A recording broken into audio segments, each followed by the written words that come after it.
Shalom everyone.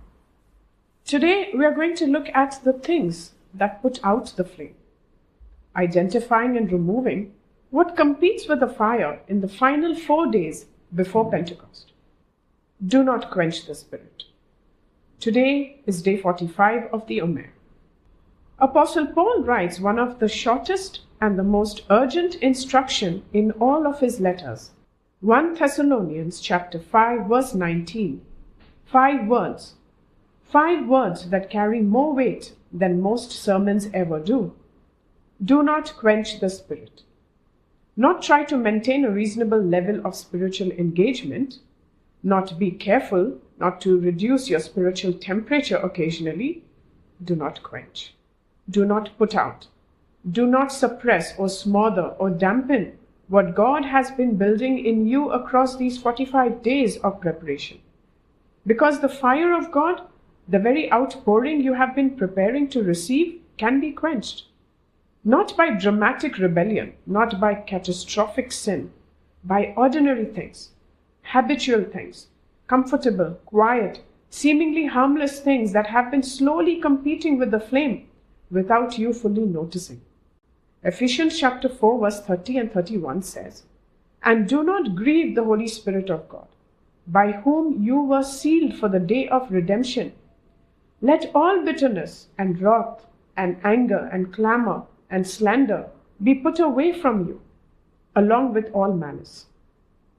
See to it that no one fails to obtain the grace of God, that no root of bitterness springs up and causes trouble, and by it many become defiled."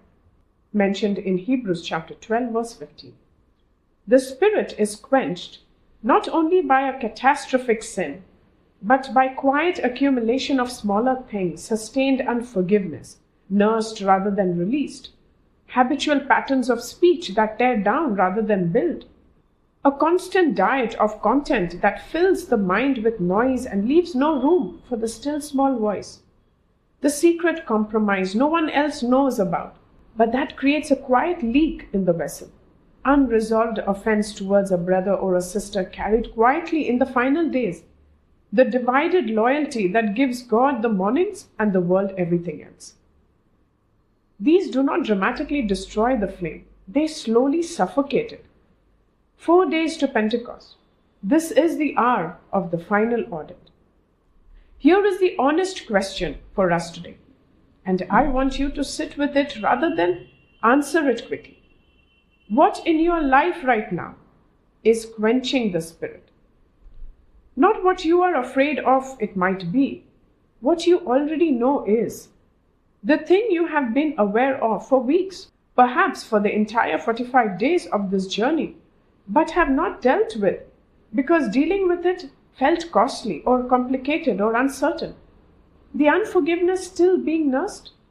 The content you still consume leaves your spirit duller rather than sharper? The unresolved tension with another person that has been carried quietly into every prayer session? Whatever is quenching the Spirit, remove it today. Not tomorrow, not after Pentecost arrives, but today. Write in your journal. The specific thing in my life right now that I know is quenching or grieving the Holy Spirit is, you can fill in the blanks. Do not write what sounds appropriately humble. Write what you already know is true. The Spirit has been speaking about this through this entire journey. You have heard it. Today is the day to write it down, face it directly, and deal with it once and for all before the fire falls. Take one concrete action today, not eventually, today, to remove or resolve what you named. If it is unforgiveness, pray the release from day 6 again. Mean it this time. If it is content habit that has been competing with your flame, delete it today. If it is an unresolved conflict, send a message, make a call, take this step before tonight.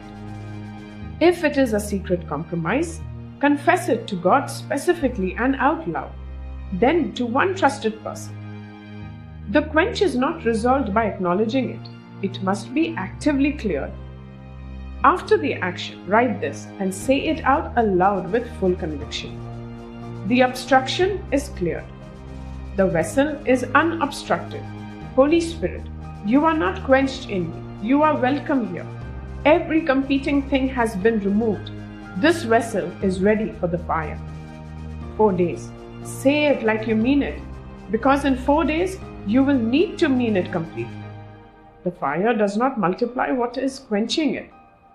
It falls on the unobstructed vessel. Clear the way. We are 4 days to Pentecost. See you tomorrow.